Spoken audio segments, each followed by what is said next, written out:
지금 이게 14세기의 일이니까 한 600에서 700년이 지났잖아요. 600에서 700년. 그랬더니 이게 과연 패스트라는 증거가 있냐 이렇게 물어보면 참 대답하기가 애매한 거예요. 그랬는데 20세기 말에 1980년대부터 해서 분자생물학이 무지 발전을 해가지고 저런 이야기 있죠. 범행 현장에 피 한 방울 떨어져 있으면 이거 들고 와서 누구 건지 다 알아낸다. 이게 이제 1980년대부터 가능해진 이야기입니다. 우리나라 국립과학수사연구소에서 실제로 환자 진료에 사용하기 시작한 건 90년대 가서 일이고요. 지금은 뭐 우리나라 국가수가 세계에서도 아주 잘하는 대로 알려져 있고 실제로 막 논문도 내고 막 이런 상태로 좋아졌는데 1993년에 550년 전에 죽은 사람 시체에서 패스트 세균의 DNA를 찾아냅니다. 그래서 이거 맞네. 우리 예상이 맞네. 그 전까지는 앞뒤 정황만 보고 패스트라고 생각했는데 시체에서 DNA를 찾아내서 이거 맞네 이렇게 된 겁니다. 근데 550년 전에 DNA를 찾아냈다. 이거는 무지무지한 분자생물학계의 사건입니다. 사건. 왜 사건인가 하면 1918년에 스페인 독감이라고 이름 붙은 이 독감이 유행을 했는데 사실 스페인은 별로 피해 안 컸거든요. 단지 피해가 안 커서 언론의 자유를 풀어놨더니 스페인 신문에서 떠들기 시작한 거야. 그래서 스페인 독감이 돼버렸습니다. 실제로는 미국하고 유럽에가 더 많았는데.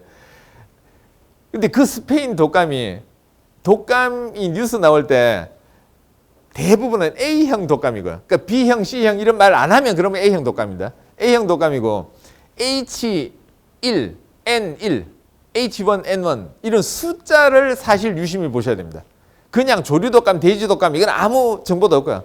그 숫자를 보셔야 되는데 H1N1 이 이야기를 하려면 DNA 분석해야지 됩니다. 안 하면 안 됩니다. 그런데 1918년은 DNA 못 뽑아내던 시절인데 그러니까 그 당시에 독감은 모르고 지나갔다는 얘기입니다. 그러고는 1970년대 돼서 이 궁금하잖아 옛날에 뭔지. 그러니까 옛날 사람들 시체 들고 와가지고 암만 독감 바이러스 DNA 뽑아내려고 해도 안 되는 거야. 근데 사실 독감이나 코로나나 에이즈나 에볼라나 다 이게 DNA 없는 RNA 바이러스입니다.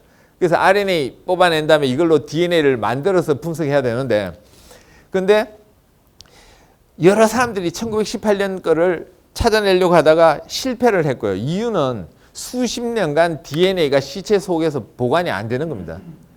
같이 상해버리는 겁니다. 이게 DNA, 디옥시리보스 뉴클레익 애시드 산성이거든요. 산성 물질은 화학 구조가 파괴가 잘 되기 때문에 오래 잘 못 갑니다. 그래서 주라기 공원 영화에서 공룡 만들 때 호박이라고 하는, 그러니까 먹는 호박 말고요. 그 화석이 하나인 호박이 이렇게 굳어 있는 여기서 DNA를 뽑아내잖아. 보관 잘 되라고.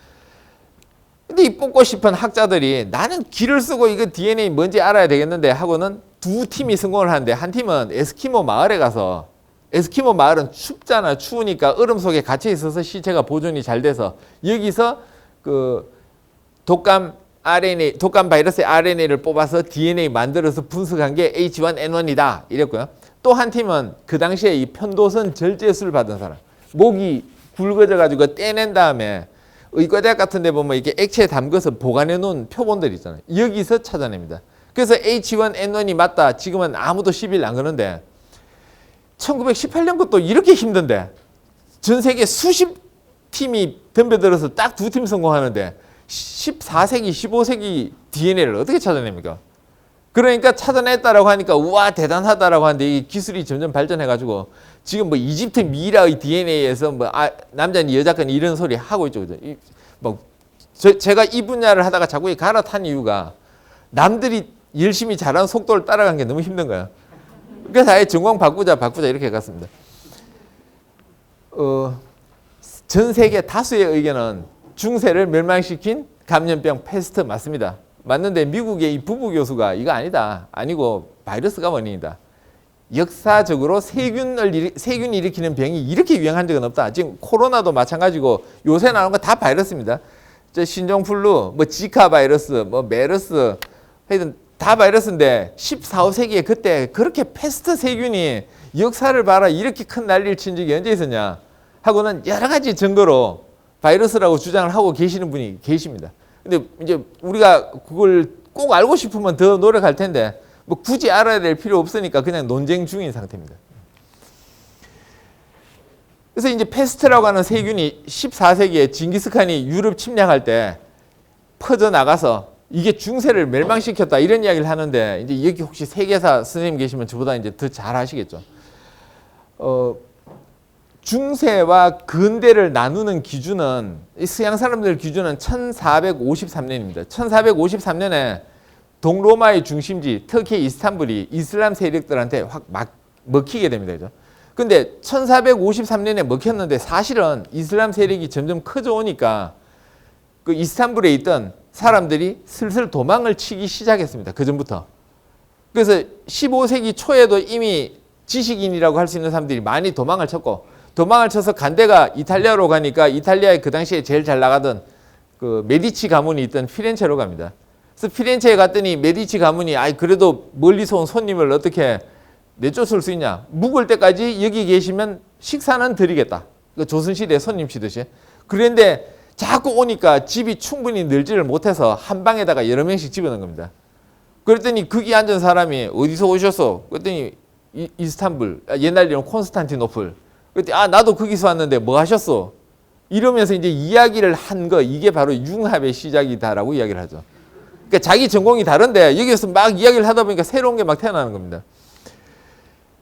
그래서 1453년에 그 터키 이스탄불이 이제 먹혀서 이스탄불이 되죠. 그죠? 원래는 콘스탄티노플이었다가 이슬람 세력한테 졌는데 유럽 사람들이 볼 때는 이거 대단한 사건이죠. 왜냐하면 안 그래도 헷갈리는 게 저기 11에서 13세기 십자군 전쟁 하나님의 땅을 찾겠다고 갔는데 못 이긴 거야. 그런데 이제는 저 이상한 놈들한테 우리가 싸움에서 진 거예요. 아니 하나님이 우리를 돌봐주시지 않냐? 이게 뭐가 잘못된 거지? 이러다가 페트라르카라는 사람이 우리가 지난 1000년 동안 너무 노력을 안 했다. 하나님만 믿고 책만 읽지 않았냐. 그러고 있을 때 그리스 로마 사람들이 쓴 책을 받아들인 저 이슬람 세력들은 공부를 해가지고 내용 보니까 우리보다 더 발전했다. 십자군 전쟁 치러 가서 훔쳐온 책들 보니까 우리보다 더 발전했는데 내용을 보니 우리 조상들 걸 쟤들이 공부했더라. 너무 하나님만 믿지 말고 인간 중심으로 가자. 그래서 그림을 그려도 화가 이름 없다가 화가 이름들이 막 붙기 시작하고요. 사고방식이 바뀌죠. 이 르네상스가 오는 겁니다. 산업적으로 경제적으로는 특별한 예외가 없는 한 골치 아픈 병은 다 하류, 중하류 계층이 많이 생깁니다. 그러니까 패스트가 유행하니까 당연히 중하류 계층들이 많이 죽고 상류층은 살아남았죠. 그럼 상류층은 살아남았는데 농사지을 사람 숫자가 줄어들었어요. 그러니까 농사를 지어서 내가 땅을 가지고 있다가 빌려줘서 저놈이 농사지어서 나한테 상납을 해야 내가 부자를 유지할 수 있는데 아니 나는 땅 갖고 있는데 빌려가겠다는 사람이 줄기 시작한 겁니다. 그러니까 귀족들이 이제 이걸로는 유지를 할 수가 없으니까 뭐 딴 거 없나 찾고 있던 중에 콜럼부스가 배 타고 아메리카를 왔다 간 겁니다. 배 타고 가면 뭔가 있겠지. 그러니까 이제 누군가가 이제 내가 배 타고 갈 테니까 갔다 와서 이익 남겨서 드릴 테니까 투자하십시오. 이게 이제 그 대항해 시대의 시작인 거죠. 그죠? 투자 제일 많이 한 사람은 왕들이 했고요. 그랬다가 저 스페인은 아메리카 대륙 다 차지하고 뭐 이런 일이 생깁니다. 사람들 사고방식이 확 바뀌니까 중세가 끝나고 근대가 왔다 이런 이야기죠. 이게 이제 패스트가 사회 구조를 사망자를 많이 만들어서 인구 구조를 바꿔버리니까 생긴 일로 이렇게 취급을 하고 있습니다. 이게 이 그림의 잘못된 거 혹시 아시겠습니까? 이게 콜럼버스가 망원경 들고 보고 있는 그걸 도안한 우표인데요. 그죠? 우표인데 망원경은 1609년에 갈릴레이가 자기가 망원경 만들어서 달 표면을 보고 목성의 위성 4개를 관찰합니다. 1609년. 근데 그 바로 직전에 리페르쉐이라는 사람이 망원경을 특허청에 등록을 합니다. 돈을 많이 벌 수 있을 줄 알고. 근데 똑똑한 갈릴레이가 그 소리를 듣더니 그냥 자기가 만들어버립니다. 망원경 만들었다 소리만 듣고 그냥 직접 만들어버려요. 그래서 리페르쉐이는 돈 많이 못 벌었고요. 지금 제가 1609년 그랬는데 콜럼버스는 1492년에 갔잖아요. 그러니까 이게 잘못 도안된 거죠. 그런데 혹시 콜럼버스 망원경 이런 식으로 검색을 해보시면 그림, 사진 무진장 많이 있습니다. 왜 무진장 많이 있나 하면 1905년에 이런 우표가 나왔는데 이것만 나왔으면 이거 미국 것도 아니고요. 세인트 키트라는 나라 건데 그런 나라 아십니까? 알 필요도 없는 이런 나라에서 우표가 나왔는데 이걸 도안을 잘못했고 이게 거꾸로 박힌 우표가 나왔습니다. 거꾸로. 그랬더니 꼭 그 수집하는 사람들은 저도 수집하긴 하지만 성격들이 다 이상하거든. 그 거꾸로 박힌 거 그거 살리고 난리가 난 거야. 그래갖고 기사가 나버렸어요. 그랬더니 사람들이 기사는 안 읽고 콜럼버스가 망원경 들고 있는 거 이것만 기억하고 있는 거야. 그래서 그로부터 115년 지나는 동안에 수많은 콜럼버스 관련 잘못된 그림들이 지금 이 세상에 쏟아져 나왔습니다. 자, 콜럼버스가 신대륙에 갔다가 매독을 옮겨왔다 이런 이야기를 제가 대학 다닐 때, 의대 다닐 때 들었는데 이 역사를 더 공부해 보니까 그 사실 아니고 증거도 없습니다. 그래서 이제 정확히 매독이 어디서 왔는지는 확실치 않은데 이 세 가지 설이 있습니다. 근데 3번은 이건 답으로 안 치고 1번 아니면 2번 중에 아프리카 북부 또는 그 유럽의 남쪽에 있던 병이 아주 소수만 가지고 있다가 이제 뭐 사람들 왕래가 잦아지니까 퍼져나간 걸로 칩니다. 제가 학생들한테 가끔 하는 이야기인데 성공하려면 고정관념에서 벗어나야 된다. 왜냐면 고정관념은 누구나 갖고 있는 거니까 그건 성공하는 게 아니라 같이 사는 거죠. 뭐. 평균적으로 사는 거고. 그래서 콜럼버스가 아주 인류 역사에 해악을 하나 미친 게 바로 달걀을 깨서 세운 겁니다. 달걀을 그냥 쓰는데요. 그런데 이걸 깨가지고 쓰는 바람에 사람들이 이게 안 깨면 안 쓰는 줄 알고 몇백 년 동안 안 해봤다는 거잖아요. 그런데 최근에 우리나라 사람이 40개를 세워놓고는 동영상 찍어서 유튜브에 올려놨더라고요. 우리나라 사람이. 그래서 달걀을 잘 세우면 씁니다. 저도 해봤거든요. 근데 조금 열불이 나긴 한데 빨리 안 써가지고. 근데 오래 하니까 쓰긴 씁니다. 이제 콜럼버스가 하필이면 그 1492년 아메리카 대륙 갔다 온 다음에 매독이 유행을 하기 시작했는데 유럽에 많이 퍼진 것은 콜럼버스가 갔다 오고 나서 조금 더 있다가 1500년 지난 다음에 이탈리아에서 전쟁을 하는데 유럽 역사 잘 생각해 보시면 혹시 유럽에서 나온 동화책 보면 왕자하고 공주가 되게 많이 나오지 않습니까? 그 왜 그렇게 많이 나온대? 얼마나 왕자가 할 일이 없으면 숲속을 거닐다가 잠자는 공주를 찾아내기도 하고요. 그치? 백설공주가 사과 먹고 쓰러져 있는데 왜 하필 거기 왕자가 지나가는 거죠? 그래서 이 왕자가 다 뭔가 하면 도시국가인 거죠. 옛날에 도시국가에 왕이 힘이 있으니까 뭐 애를 한 10명 낳았는데 첫째 말고는 있어봐야 비전이 없어요. 그죠? 땅이나 조금 얻어서 영주가 되는 거죠. 좀 있으면. 그러니까 할 일이 없으니까 이렇게 떠돌아다니는 겁니다. 그 이야기는 힘쓰는 왕이 있던 나라가 별로 없었죠. 힘쓰는 왕. 예를 들면 프랑스는 왕이 있었는데 이탈리아, 독일 이름 왕 이름 별로 생각나지 않지 않습니까? 이 도시국가에서. 그래서 전쟁 한번 치려면 일단 귀족들이 돈을 끌어모아야 되고요. 돈을 끌어모은 다음에 용병을 불러야 됩니다. 그러니까 자기네들 갖고 있는 걸로는 나라하고 붙을 정도가 안 되니까. 그래서 이탈리아 같으면 교황이 힘을 좀 써야지 되고요. 야, 우리 전쟁하자 뭐 이래야 되고. 예외적인 데가 이쪽 변방에 프랑스나 스페인 같은 데가 조금 있을 뿐이고 그랬는데 이탈리아에서 16세기 초에 전쟁이 벌어졌더니 이권 가진 나라들이 우르르 몰려왔어요. 우르르. 근데 이탈리아가 저런 거 국가대표팀 시합을 하면 이탈리아 응원 별로 안 한다 그러잖아요. 그러니까 제일 잘하는 선수가 예를 들어서 나폴리 선수다. 그러면 나폴리만 응원하고 있고 특히 남부 북부 사이도 안 좋고. 그래서 여러 군데서 군사들 딱 불러다가 전쟁 끝나고 집으로 돌아가라 그랬더니 이 전쟁 치는 동안에 매독이 퍼져서 온 데 다 뿌려놓은 겁니다. 유럽에. 16세기 초의 일입니다.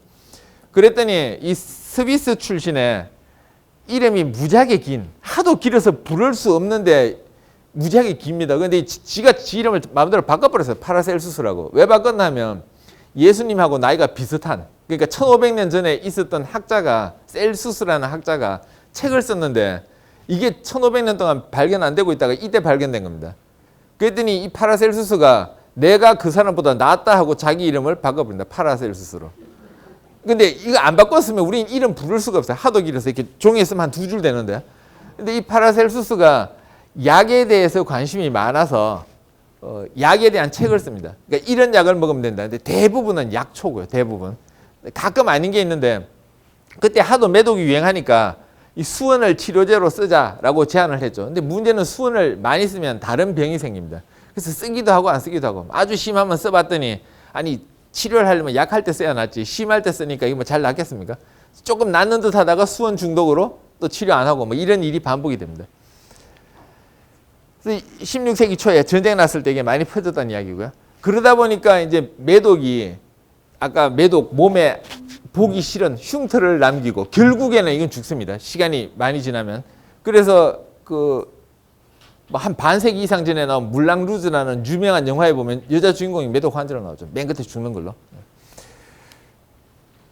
이때만 해도 이 성병, 이 관계하면서 넘어가는 병이 하나밖에 없는 줄 알았는데 이제 세월이 지나 놓고 보니까 종류가 하나가 아니고 2개더라라고 했고 지금은 뭐 2개가 아니라 10가지도 넘습니다. 이게 흔하지 않을 뿐이죠.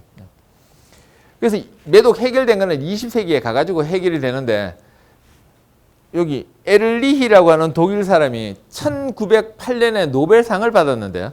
그 노벨상 받은 내용은 대부분의 의대 교수들도 모릅니다. 이 사실이 아니기 때문에 의학책이 안 나옵니다. 항체가 어떻게 만들어지는가 하는 이 내용을 설명을 했는데 이게 사실이 아니어서 그래서 이 사람은 그걸로는 쟤네 이름을 못 날리고 1908년에 노벨상 받은 직전부터 받기 직전부터 해서 한 2년 동안 이 쌀발산이라고 하는 약을 개발하는데 이 기본적인 생각이 뭐였나 하면 요거보다 한 3, 40년 앞서서부터 이 현미경이 많이 발전을 해가지고 염색해서 관찰을 해보니까 염색약을 뭘 쓰느냐에 따라서 보이는 모양이 달라지는 겁니다. 그러니까 에를리히가 결핵염색법을 연구해서 아주 좋은 업적도 냈고요. 에를리히 생각에 아니 세균도 염색을 하면 모양이 달라진다. 그거는 가서 염색약이 붙는 데가 다른 거다.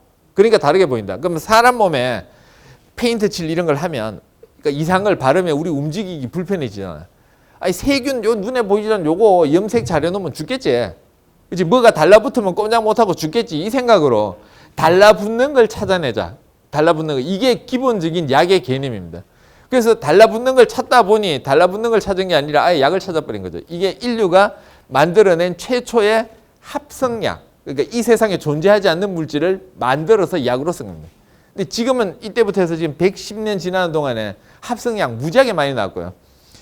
그 다음에 이거 말고 이 세상에 존재하는데 약으로 쓸 수 있는 거. 이게 항생제죠. 항생제. 세균 죽이는 약인데 곰팡이가 가지고 있는 거. 합성약은 1910년에 처음 나왔고요. 항생제는 그러니까 곰팡이가 가지고 있는데 우리가 분리해서 쓸 수 있는 거. 페니실린 같은 거. 이거는 1928년에 처음 나옵니다. 그래서 에를리히가 찾아낸 이 약이 쌀발산이 인류 역사적으로 제일 골치 아픈 그 매독을 해결할 수 있는 특효약이 되니까 와 하고 훌륭한 좋은 평가를 받았고 그 후에 사람들이 합성해서 약 찾으려고 무지하게 노력을 했고 지금도 계속 찾아내고 있는 중입니다. 그 다음 콜레라인데요. 이 콜레라라고 하는 용어를 히포크라테스가 기원전 4세기, 5세기에 쓰기는 했습니다. 근데 이게 지금의 콜레라하고 똑같다 이렇게 보기는 힘들고 16세기에 1500년대에 영국 사람들이 이제 배 타고 스페인 가고 포르투갈 갈 때 우리도 한번 가보자 하고는 이제 아시아로 왔죠. 포르투갈은 주로 아프리카로 가고 스페인은 주로 아메리카로 가고 영국, 네덜란드는 아시아로 와서 뭐 동인도 회사 세우고 이럴 때 인도에 왔다가 인도에 있는 병을 발견하고는 아 이런 병이 있구나 하고 유럽에 처음으로 책으로 남겼습니다.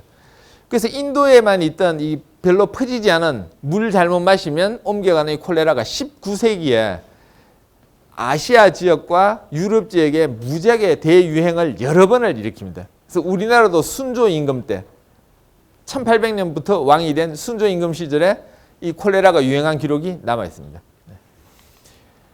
콜레라가 이제 19세기에 많이 유행을 하는데 이 유행이 과연 뭐 어떤 학자들은 4번이다, 어떤 학자들은 5번이다 뭐 이런 이야기를 하고요. 이때만 해도 세균이 뭔지를 모르던 시절이니까 이제 1차 유행, 2차 유행 때 크게 당했습니다. 이건 뭐 방법이 있는 게 아니고요.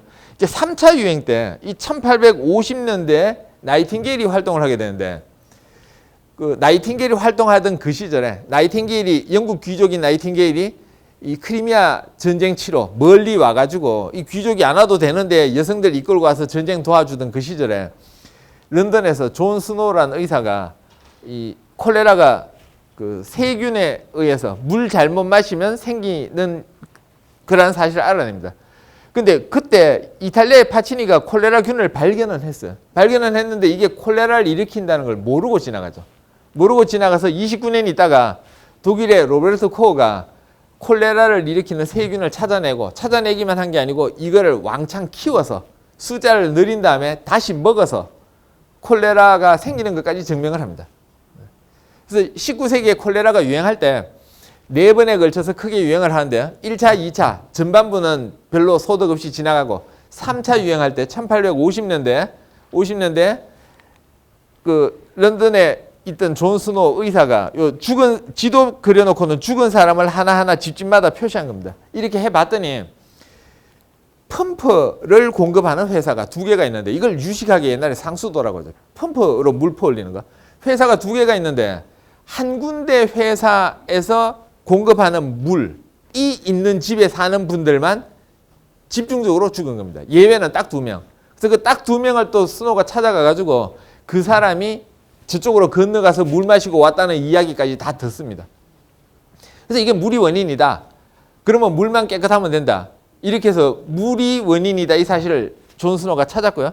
찾았고 29년 후에 독일의 코어가 이거 세균이야. 물 속에 들어있는 세균 이걸 찾아냅니다. 이게 스티브 존슨이라는 유명한 작가가 쓴 책인데 영어 제목이 고스트 맵, 귀신 지도 뭐 이런 뜻이죠. 그죠? 귀신 유령 지도. 근데 이걸 우리나라로 번역하면서 바이러스 도시라고 냈어요. 근데 이거는 콜레라는 바이러스가 아니고 세균입니다. 그래서 이게 제목 잘못 붙인 거고 책 처음부터 끝까지 읽어도 바이러스 이야기는 안 나옵니다. 그래서 책 나오자마자 이 누군가가 인터넷에 댓글 막 남기기 시작했죠. 왜 제목이 이러냐고. 그래서 다음 책은 제목 바꿔서 감염 지도라고 나옵니다. 2세 나올 때는. 근데 이 책 나온 다음에 제가 서점에 가서 재미로 바이러스라고 제목 적힌 책을 50개를 빼봤거든요. 빼봤더니 딱 30%, 15개가 바이러스 책이 아니더라고요. 그러니까 일반인들 아마 감염 이러면 이게 세균인지 바이러스인지 구별 잘 못하시는데 아마 편집자 입장에서는 바이러스라고 쓰는 게 더 잘 팔리나 봐요. 그래서 이 30%가 엉터리라는 걸 제가 한번 확인한 적이 있습니다. 우리가 무슨 병을 가지고 있으면 원인이 뭔데? 하고는 그 원인을 해결하고 싶으시죠. 그죠? 근데 원인을 알면 대책 없는 경우도 꽤 있습니다. 의사들은 그걸 뻔하게 알죠. 근데 이제 그다음 원인을 알았더니 해결이 안 되는 거예요. 지금 코로나 바이러스 원인 알았잖아. 근데 해결 안 되잖아. 물론 지금 뭐 많은 사람들이 약하고 백신 찾고 있겠죠. 자, 로베르토 코어가 이게 세균이 원인이다라고 했거든요. 그 다음에 존 스노우는 물이 원인이다라고 했어요. 그럼 물 안 마시면 되잖아. 아니면 끓여 마시든지. 그럼 되잖아, 그죠? 근데 그걸 안 믿는 사람들도 있는 거야. 지금이 21세기가 아니고 이거 19세기 중반입니다. 존 스노우가 자 보십시오. 이게 물이 원인입니다. 그랬더니 다른 의대 교수들이 무슨 소리야 저 바보 같은 놈. 그럼 무시해버리면 그만입니다. 그렇게 지나간 겁니다. 지나가고 있을 때 독일에 역시 교수 출신인 이 페텐코프 교수 출신인데 지금 우리로 치면 보건복지부 장관인 페텐코프가 아니 너희들 지금 무슨 소리 하냐. 왜 물이 원인이냐. 물? 그럴 수 있지. 더러운 물. 그러니까 물 속에 세균이 있다 이 생각은 안 하고 그냥 더러운 물. 그 다음에 더러운 공기. 숨 쉴 때 나쁜 게 들어오면 생기지. 2000년 전 로마 시대 때도 그 생각했는데 이제 나쁜 공기가 병을 일으킨다. 근데 로마 시대 사람들이 그런 생각 왜 했겠습니까? 경험적으로 늪지대에 가면 환자가 많이 생긴다는 걸 알고 있었거든요. 늪지대에 모기가 알을 낳아놓거든요. 그 모기가 뭅니다. 물면 말라리아가 생깁니다. 그래서 로마 시대 사람들은 나쁜 공기가 병을 일으킨다라고 생각했는데 이게 2000년 동안 내려온 겁니다. 그럼 보건부 장관이 가만히 있을 리는 없고 이제 뭔가 정책을 펴야 되잖아. 물 깨끗이 마셔라. 공기 깨끗이 해라. 했더니 콜레라가 줄겠죠. 봐라 내 말 맞잖아. 이렇게 된 겁니다. 그러고 있는데 독일에 같은 나라의 코어가 와가지고 세균이 원인이다. 그랬더니 이 바보 같은 놈 줘봐. 하고 들고 마십니다. 아무 일도 안 생겼습니다. 그래서 왜 안 생겼을지 지금 몰라요. 근데 어쨌든 그 당시 기록을 보면 페텐코프가 극도의 흥분 상태에서 소리를 지르면서 코어가 들고 간 콜레라균을 들이마셨다 이렇게 돼 있거든요. 극도의 흥분 상태로. 그러면 위산 분비가 과다해서 아마 위산에서 죽은 게 아닌가. 이게 지금의 추정입니다. 그런데 코어 입장에서는 코어는 힘이 없잖아요. 1인이고 이 사람은 장관인데. 그래서 코어가 계속 연구를 해봐도 이게 맞거든요. 맞다라고 자꾸 이야기하니까 페텐코프가 나는 먹어봤으니 너희가 먹어봐. 제자들 불러다가 마시게 합니다. 그래서 마셨더니 콜레라가 다 생깁니다. 그랬는데 어쨌든 원인이 틀렸어요. 그죠? 나쁜 공기, 나쁜 물이 원인이다라고 페텐코프가 생각하고 하수도 체계 개선하고 어쩌고 했더니 원인은 잘못 찍었는데 결과는 좋아졌습니다. 이런 일들이 이제 역사에 흔히 있는 거죠. 스페인의 페란이 콜레라 백신을 만든 다음에 스페인에다가 딱 사용했더니 환자가 확 줄었어요. 그래갖고 이거를 그 당시 코어가 이끌던 독일의 코어 연구소와 더불어서 쌍벽을 이룬 프랑스 파스테르 연구소에 찾아가가지고 자랑합니다. 내가 백신 만들어서 퍼뜨렸더니 우리나라는 환자가 줄었다. 그러니까 파스테르 연구소에서 당연히 물어보겠죠. 어떻게 만드는데? 싫어, 안 가르쳐 줄래? 그랬더니 파스테르 연구소에 있던 하프킨이 만들 수 있다는 이 아이디어만 가지고 바로 만들어버립니다. 듣고 만들어버려요. 그래서 유럽에 공급을 쫙 합니다. 그랬더니 유럽 사람들은 전부 콜레라 백신 발견자를 헤란이라고 안 하고 하프킨이라고 합니다. 제가 대학원 다니던 시절에 가장 황당했던 일이, 제 개인적으로는 이제 그때만 해도 영어를 막 잘해야 되겠다 이런 이 목표는 있는데, 영어 미국 사람들 앞에서 쓰기는 곤란하죠. 제가 제대로 배운 영어가 아니잖아요. 여러분들하고 비슷하게 그냥 학교 다닐 때 한국 선생님한테 배운 영어인데, 그래서 미국 사람들 앞에서는 좀 이렇게 움츠리다가 유럽 사람들 보면 그놈들이 나나 똑같이 제2외국어 대학원은 기회는 왔다고 막 나는 영어 연습한 거죠. 사실 영어 연습을 했는데 직지심경 이야기를 꺼내가지고 한참 했거든요. 구텐베르크의 인쇄술보다 우리가 먼저라고 실컷 이야기했는데 다 끝나고 나니까 이놈이 so what 그런 거예요. so what 그래서 어쨌다고. 아니 내가 지금 실컷 이야기했는데 저놈이 날 무시하는 건지 내 영어가 후진 건지 구별이 안 되는 거야. 그런데 지금은 그게 이런 뜻이었구나. 지금 유럽 역사 보면 전부 첫 번째 한글을 치는 게 아니고 가장 파급력 큰 거 이거를 첫 번째로 치는 경향이 많아서, 그래서 그게 무슨 영향이 있었는데 이런 뜻으로 물어본 게 아닐까. 지금은 그런 생각 가지고 있습니다. 그 유럽 사람들이 진짜 첫 번째보다는 파급력 큰 첫 번째를 치는 게 확실한 것 같은데, 근데 가끔 의심스러울 때가 자기네 거 이야기할 때는 안 그렇습니다. 프랑스 사람들 절대적으로 비행기 자기네가 만들었다고 합니다. 그러니까 미국에 라이트 형제가 만든 거 안 쳐주고 자기네가 만들었다. 왜냐면 우리가 그보다 며칠 먼저 빨리 날랐는데. 그럴 때 so what? 그래서 어째 됐냐 그러면 할 말 없을 텐데. 그럴 때 이제 기죽이려고 하는 말이, 우리는 임진왜란 때 이미 만들었다. 진주성에서 비그를 타고 뛰어내렸다. 근데 이게 비그 비행기 아니거든요. 모터가 없어서. 연이잖아요. 근데 그냥 거짓말 했더니 또 다 속더라고요. 자, 이게 첫째 시간 이걸로 마치고 10분 쉬고 11시 19분 되면 시작하겠습니다. 네. 둘째 시간 시작하겠습니다. 암만 객관적으로 생각해봐도 미생물이 살고 있는 이 지구에 인간들이 지금 잠시 살고 있는 겁니다. 그러다 보니까 우리가 아는 게 많아서 이런 일 좀 안 생겼으면 좋겠는데 이제 생기는 일들이 자꾸 있는 거죠. 그러면 우리가 또 똑똑하니까 막으려고 노력하는데 그게 잘 안 됩니다. 그죠? 우리도 이제 자연의 일부니까. 이 지구상에서 사람이 하고 있는 일은 과거에는 극히 일부였는데 이 힘이 세지고 똑똑해지니까 막 개발하고 뭐 하고 해서 이제 영향력이 꽤 커졌죠. 커졌는데 이 사람들이 집단을 이루고 사회적으로 갈등을 이루게 되면 이제 전쟁이 일어나잖아요.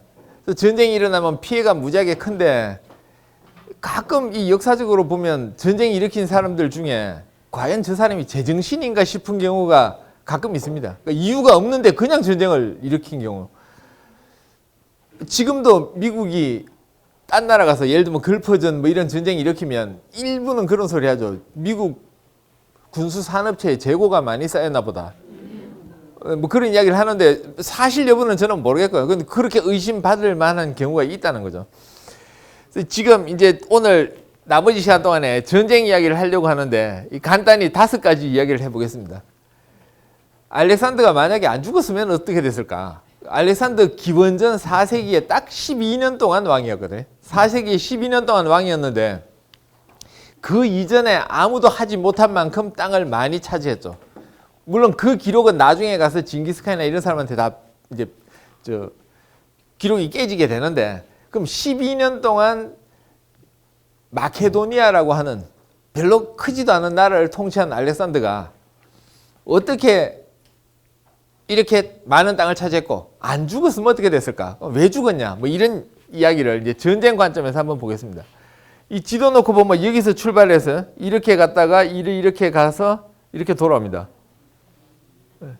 이렇게 돌아오는데 이까지 쭉 가다가 돌아오는 길에 지금의 스나마시아 쪽 이슬람 지역에 가서 갑자기 알렉산더가 죽습니다. 죽었는데 마침 그 당시에 의사들이 기록을 남겨놨거든요. 남겨놨는데 이게 이제 알렉산더가 차지한 땅을 그려놓은 거고 얼굴이 이렇게 다양합니다. 근데 이게 진짜에 제일 가까운 얼굴이 뭘까라고 하는데 많은 사람들이 이 얼굴이 제일 가깝다고 생각합니다. 이게 무덤에 있는 얼굴이라서 그렇습니다.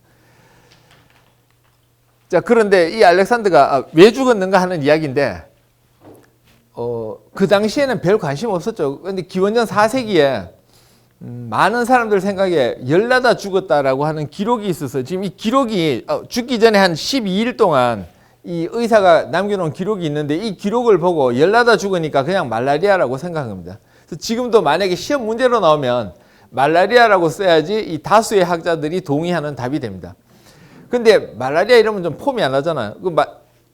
알렉산더가 죽고 나서 3명이 땅을 나눠 가졌다가 이 나라들은 역사 속으로 사라지고 말아버렸습니다. 제대로 통치를 못해서. 그럼 셋이서 땅 나눠 먹으려고 독살시켰다 그러면 뭔가 좀 더 재밌어 보이잖아. 근데 이 독살설이 잘 보시면 죽고 나서 500년 있다 나온 겁니다. 지금 우리가 선조 임금 왜 죽었냐 이 소리 하는 거하고 똑같거든요. 그러니까 제대로 알고 쓴 게 아니란 거죠. 그 외에 마침 알렉산더가 죽기 전에 12일 동안 이 정상에 대한 기록이 있으니까 이걸 보고 사람들이 이제 여러 가지를 의심하는데 급성췌장염, 우리 급성으로 몸에 염증 생기는 중에 가장 고치기 힘든 게 췌장염인데 췌장은 이자라고도 하죠. 그죠? 소화액이 제일 많이 만들어지는 장소입니다. 그래서 소화액이 만들어지면 췌장 자체가 소화돼 버릴 가능성이 있잖아요. 그거를 막는 장치가 있는데 문제가 생기면 췌장이 바로 녹아버립니다. 그러니까 이게 우리 몸에 가장 위험한 게 급성췌장입니다. 그러니까 문제가 생기면 쥐가 아예 녹아서 없어져 버릴 테니까. 그 외에 이거 리슈만 편모충증 요거는 기생충이고요. 장티푸스는 세균에 의한 감염, 출혈열은 이거 우리나라 유행성 출혈열이죠. 이 바이러스에 의한 것이고 림프절 패스트는 그 중세를 멸망시킨 패스트, 그 패스트가 폐 패스트와 선 패스트로 나누는데 선 패스트를 림프절 패스트라고도 합니다. 뭐 여러 가지 설이 있지만 말라리아가 그래도 가장 유력했는데 2003년에 미국에서 새로운 이론이 나오기를 웨스트 나일 바이러스가 알렉산더를 죽였다 이런 게 나왔습니다. 근데 이 뒤에 이거 뇌염인데 우리 흔히 알고 있는 뇌염, 우리나라 사람들 제일 익숙한 거는 일본 뇌염입니다. 일본 뇌염. 여름이 되면 뉴스에 일본 뇌염을 일으키는 모기가 많아지고 있다 이렇게 나오죠. 그죠? 모기가 많아지고 있다. 모기는 크게 3가지 종류가 있는데 우리나라에는 2가지밖에 없습니다. 없어서 나머지 하나가 옮기는 병은 우리는 절대로 안 걸립니다. 그 나라에 가지 않으면. 예를 들면 지카 바이러스. 그 브라질에서 올림픽 할 때 지카 바이러스가 유행해서 임신하신 분들이 애를 잘못 넣으면 머리 작은 애가 나온다 그랬잖아. 근데 그거 우리나라는 절대로 안 생깁니다. 그 다음에 오늘 뒤에 소개할 황열도 우리나라는 안 생깁니다. 모기 자체가 없습니다. 그러니까 딴 나라 가서 걸려왔을 경우에 피를 뽑아서 옆 사람한테 놔주지 않는 이상 우리나라 모기가 물어서는 안 옮겨갑니다. 그러면 이제 우리나라 2가지 가지고 있다는 이야기인데 2가지. 대표적인 게 말라리아와 뇌염입니다. 그러니까 2가지 모기 중에 하나는 말라리아를 옮기고 다른 한 놈은 일본 뇌염을 옮기고. 그런데 우리나라의 다수는 말라리아 옮기는 모기가 많습니다. 우리나라에. 아노펠레스 모기가 많고 쿨렉스 모기는 숫자가 적습니다. 그래서 여름에 이제 쿨렉스 모기가 많아지면 일본 뇌염 가능성이 높아진다 뭐 이러는데 1970년대에 학교를 다닌 저는 일본 뇌염 예방접종을 받았거든요. 근데 요새는 선택이죠. 이게 학교에서 단체로 놓칠 안 하잖아요. 사실 환자가 많이 줄어서 그렇습니다. 그러니까 우리가 퇴치 잘 한 거죠. 이게 우리는 일본 뇌염만 알고 있는데 그러니까 모기가 사람을 물 때 그때 들어오는 바이러스가 일으키는 뇌의 염증을 일으키는 경우 이것만 알고 있는데 사실 뇌염 일으키는 거, 뇌의 염증 일으키는 바이러스는 종류 꽤 많고요. 우리나라에는 별로 없지만 전 세계를 놓고 보면 여러 가지가 있는데 그중에 2000년대 초에 가장 미국에서 문제가 된 게 바로 이 웨스트 나일 바이러스라는 겁니다. 그래서 이게 철새가 주로 옮기는데 철새가 계속 이동을 하잖아요. 이동하니까 어느 날 이제 철새가 그 비실비실 하는 놈들이 많아지니까 미국에서 조사를 해보니 이때까지 미국에서 발견 안 된 바이러스가 나온 겁니다. 근데 딴 나라에서는 이미 발견됐거든요. 그러니까 이제 매년 미국에서 이거 혹시 사람한테 옮기면 어떡하나 하고 매년 봄이 되면 철새의 이동 경로를 추적하면서 계속 바이러스를 분리하는데 미국 지도 놓고 보면 무지 크잖아요. 이제 큰데 이 중에 웨스트 나일 바이러스가 발견되는 주가 매년 이렇게 늘어나서 2001에서 2004년까지 제가 미국 유학 시절에 여름만 되면 막 지도에 표시를 해놓는데 이 표시하는 부분이 막 넓어진 거야. 그래서 미국에서 문제가 되고 있을 때 한 교수가 이런 논문을 썼습니다. 알렉산더가 이것 때문에 죽었다. 그리고는 자기 나름대로 주장을 폈죠. 근데 뭐 알렉산더가 이거 죽은 게 오늘날 별 상관이 있는 건 아니잖아요. 아니고 그냥 미국에서 지금 이 바이러스에 의한 환자가 얼마나 많이 생기냐 이게 문제인데 다행히 미국에서 바이러스는 발견됐는데 환자는 생각보다 발견 안 돼서 그냥 다행인 정도고요. 그렇다고 뭐 아직 예방 백신 개발해서 맞고 이 정도는 아닙니다. 알렉산더가 왜 죽었는지 사실 우리는 알 수가 없죠. 그런데 안 죽었으면 아마 마케도니아가 오래 유지됐을 거고 세계 역사가 달라지긴 했었을 텐데 그것도 아주 넓게 보면 또 크게 달라졌을까 뭐 이런 의문은 또 있습니다. 이 통치술이 징기스칸이 이끄는 몽골만큼 안 좋았기 때문에.